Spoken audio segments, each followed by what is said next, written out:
ng oil. Magluluto tayo ng chicken feet. Ayan, yung ating bawang.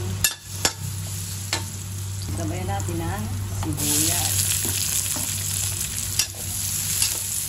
Ayan. Yung adobo niyo, lagyan na natin yung ating sili. Sabayan natin ang chicken feet. Ayan.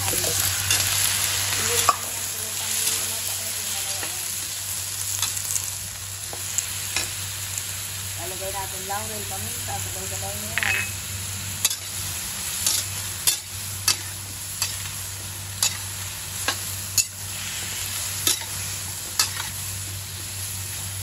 Ganyan yung magluto si Mapa kasi. Sabayan natin ang tuyo.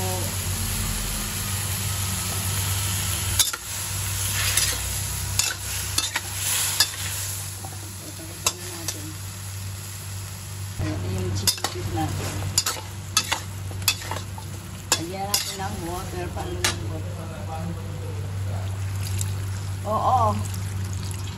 Yung chicken feet na pinagyan natin ng suka.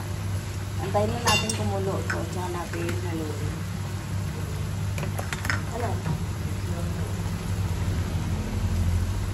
Okay na, pwede na natin haluin. Kasi may suka ito kanina. Kaya pwede na natin haluin.